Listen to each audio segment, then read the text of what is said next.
Auzubillahiminash-shaytanir-rajim. Bismillahir-rahmanir-rahim.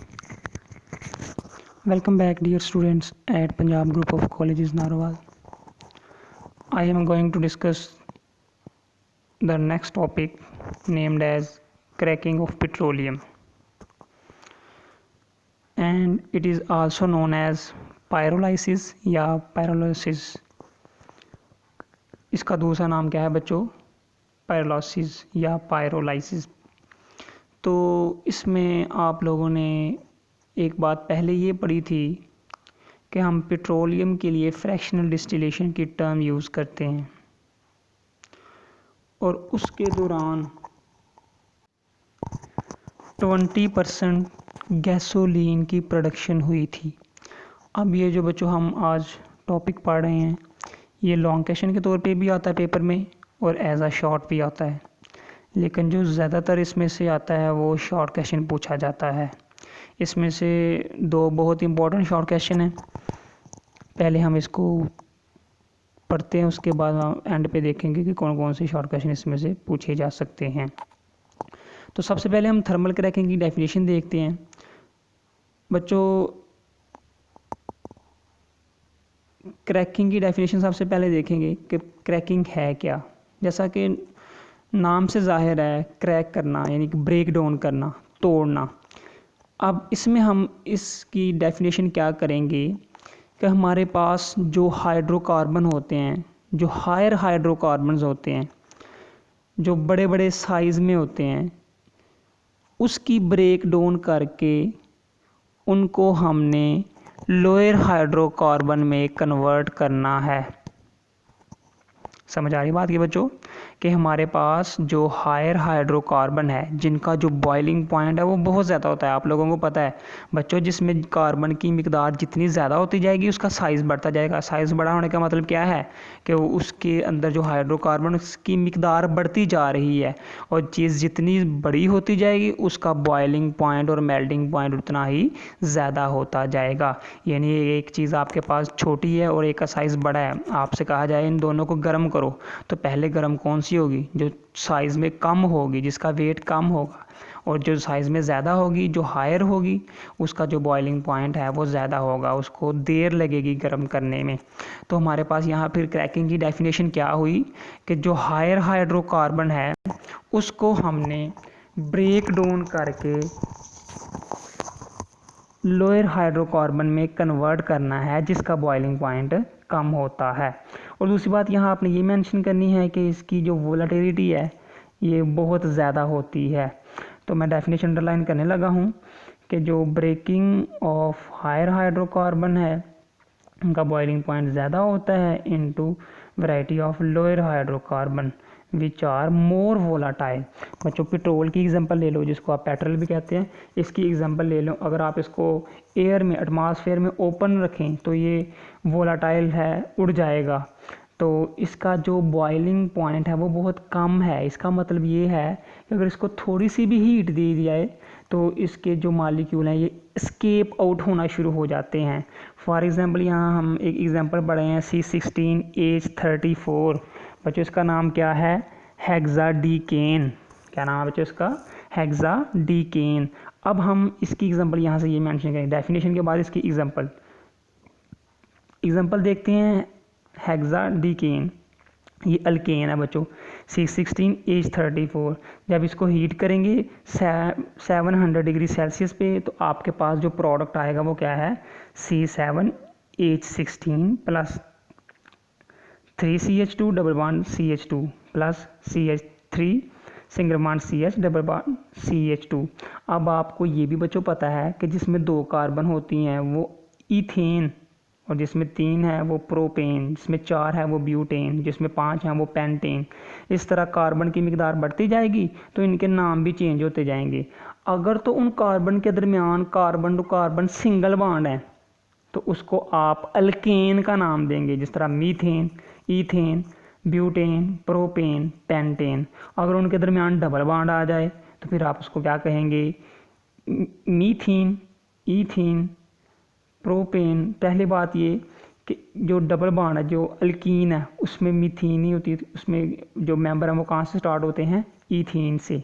यानी कहने का मतलब बच्चों ये है कि अगर सिंगल बॉन्ड हो तो अल्केन, अगर डबल बॉन्ड हो तो अल्कीन, अगर ट्रिपल बॉन्ड आ जाए तो उसको आप अल्काइन का नाम देंगे।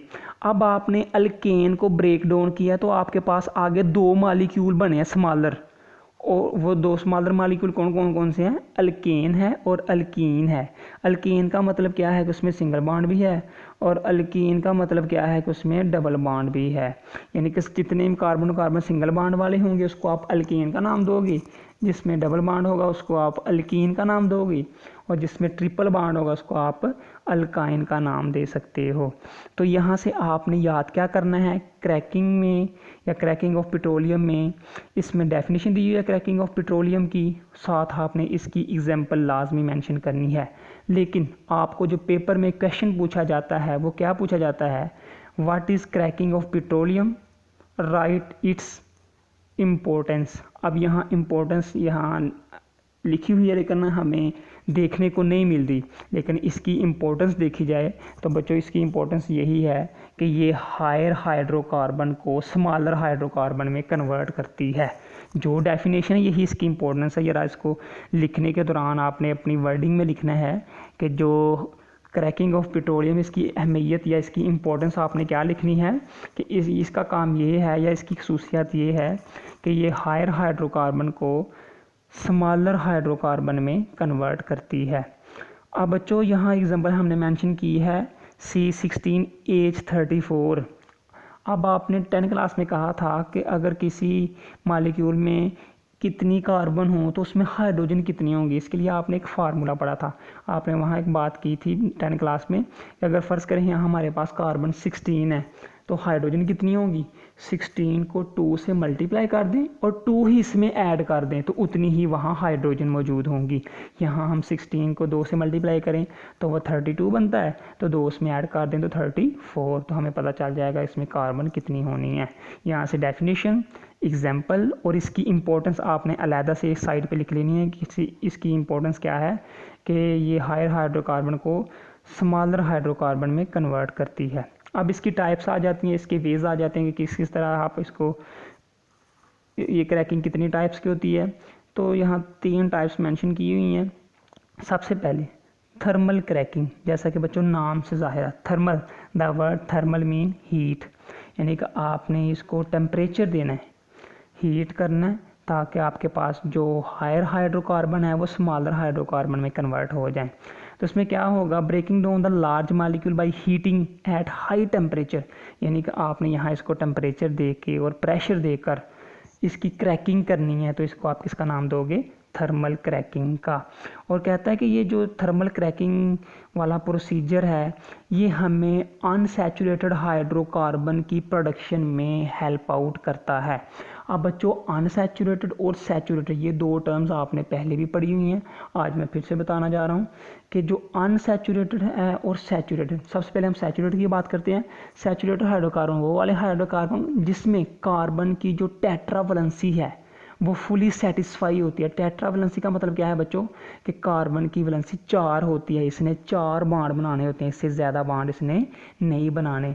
तो हम हाइड्रोकार्बन को किसका नाम देंगे फिर, सैचुरेटेड हाइड्रोकार्बन, वो वाले हाइड्रोकार्बन जिसमें कार्बन की टेट्रावलेंसी क्या होगी, फुली सेटिस्फाई होगी, इसमें मज़ीद आगे बॉन्ड बनाने की कैपेबिलिटी ना हो। अब उसमें आ जाते हैं अल्केन जिसमें कार्बन कार्बन सिंगल बॉन्ड होते हैं। अब बात कर लेते हैं अनसैचुरेटेड की। अनसैचुरेटेड वो वाले हाइड्रोकार्बन होते हैं जिसमें कार्बन की जो टेट्रावलेंसी है वो फुली सेटिस्फाई नहीं होती, बल्कि उसके पास जो हाइड्रोजन है वो कम होती हैं, 4 से कम होती हैं, वो दूसरे के साथ बॉन्ड बनाने की कैपेसिटी रखते हैं। और अनसैचुरेटेड में 2 तरह के मालिक्यूल आ जाते हैं, एक अल्कीन आती है डबल बॉन्ड वाली और एक अल्काइन आती है ट्रिपल बॉन्ड वाली। तो यहाँ हम मेंशन करेंगे unsaturated hydrocarbon such as ethene and propene. ये 2 एग्जांपल यहाँ आपने यहाँ मेंशन करनी है। आई रियली विश आप लोगों ने सैचुरेटेड और अनसैचुरेटेड हाइड्रोकार्बन में डिफरेंस सीख लिया होगा। And the next type of cracking is catalytic cracking.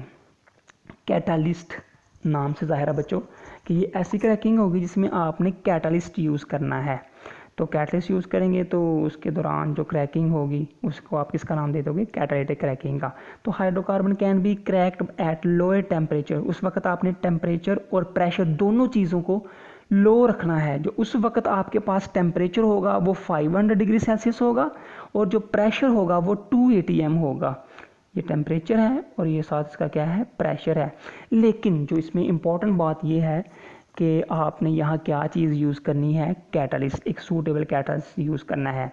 और इसमें आप कौन सा कैटलिस्ट यूज़ करेंगे, यहाँ आप दो चीज़ों का मिक्सचर यूज़ करेंगे। एक उसमें आएगा सिलिका जिसको आप सैंड कहते हैं SiO2, एंड दूसरा है एलुमिना Al2O3।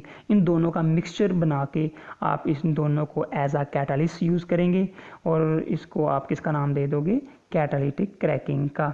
और उसके बाद कहता है कि इसमें जो आपके पास गैसोलीन की प्रोडक्शन होगी वो हायर ऑक्टेन नंबर वाली होगी, यानी कि जहाँ आपने पेट्रोलियम की बात करनी है वहाँ आप ऑक्टेन नंबर भी पढ़ेंगे। अब ऑक्टेन नंबर आगे जाकर आप इसी चैप्टर के नेक्स्ट टॉपिक में आप पढ़ेंगे ऑक्टेन नंबर क्या है।